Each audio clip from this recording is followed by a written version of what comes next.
Salut, c'est Léo, ça dit quoi? Même avec un réchauffement de 1,5 degré, on va perdre énormément de nos surfaces glaciaires absolument partout dans le monde.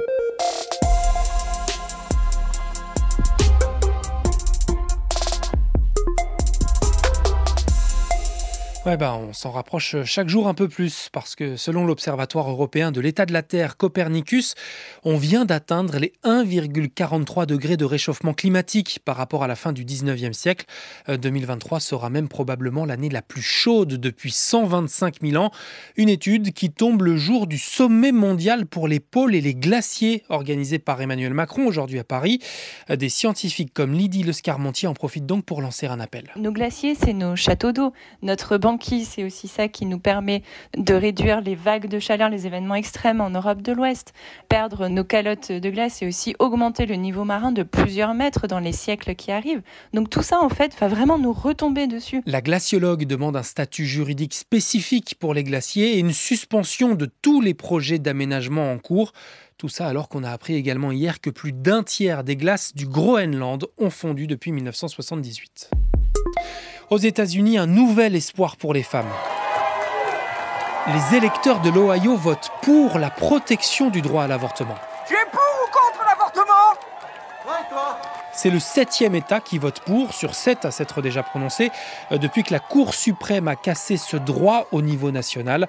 Une nouvelle victoire aussi pour le camp démocrate du président Joe Biden face au camp républicain de Donald Trump, à quasiment un an, jour pour jour, de la prochaine élection présidentielle.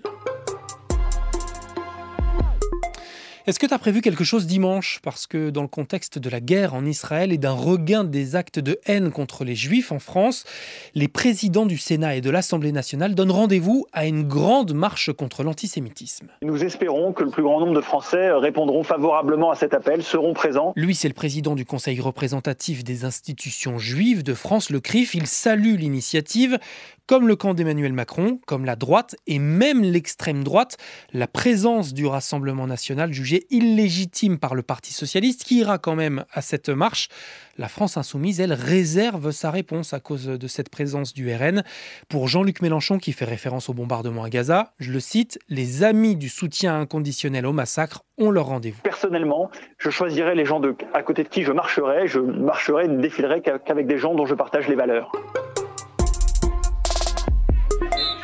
Et c'est fini la victoire de l'AC Milan, 2-1 face au Paris Saint-Germain. 2 rencontres à jouer encore dans cette poule et tout reste à faire pour le Paris Saint-Germain qui réalise vraiment ce soir la mauvaise opération. C'était hier soir sur France Info, nouvelle défaite du PSG en Ligue des Champions.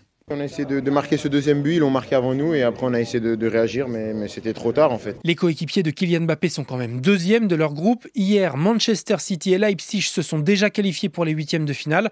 Ce soir, Lens tentera de s'en rapprocher en allant affronter le PSV Eindhoven à 21h. Ah, je suis d'une humeur olympique aujourd'hui.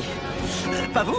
Bah ouais, si, pourquoi pas. Même si les JO de Paris n'ont pas encore commencé, la France a déposé un autre dossier hier pour organiser les Jeux d'hiver de 2030. Hiver comme dans igloo, esquimau et pingouin et glace ? Ouais. Les Alpes françaises ont déposé cette candidature avec une promesse, que ces Jeux soient exemplaires en matière d'environnement. Bon, faudrait quand même construire une patinoire de 10 000 places, délocaliser à l'étranger les épreuves de patinage de vitesse et qu'il y ait encore de la neige en hiver. Je vais prendre un bon bain chaud, je me les gèle, moi, rien qu'à penser à toute cette glace. Non, man, je veux que tu fasses partie de mon équipe de bobsleigh. Bon, et sinon, pour se réchauffer, je sais pas toi, mais moi j'ai déjà lancé la saison de la raclette.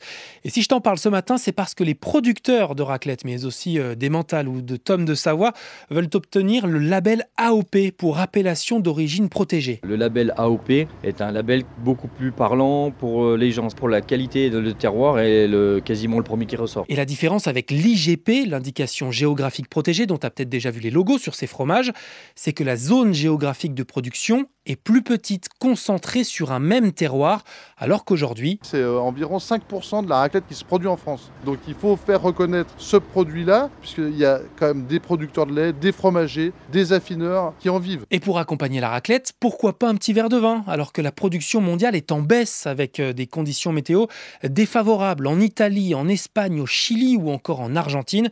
La France en profite pour redevenir le premier pays producteur au monde. Mais bon, du coup, je sais pas si c'est vraiment une bonne nouvelle, sinon pas de vin et un bon jambon. La joie de vivre et le jambon. Y a pas 36 recettes du bonheur? Bon bah du coup, bon petit-déj, c'était Léo de France Info. Allez, ciao. Un bon repas sans fromage, c'est une belle qui n'a qu'un œil. C'est un oiseau sans plumage, une forêt sans écureuil. Quand l'appétit va,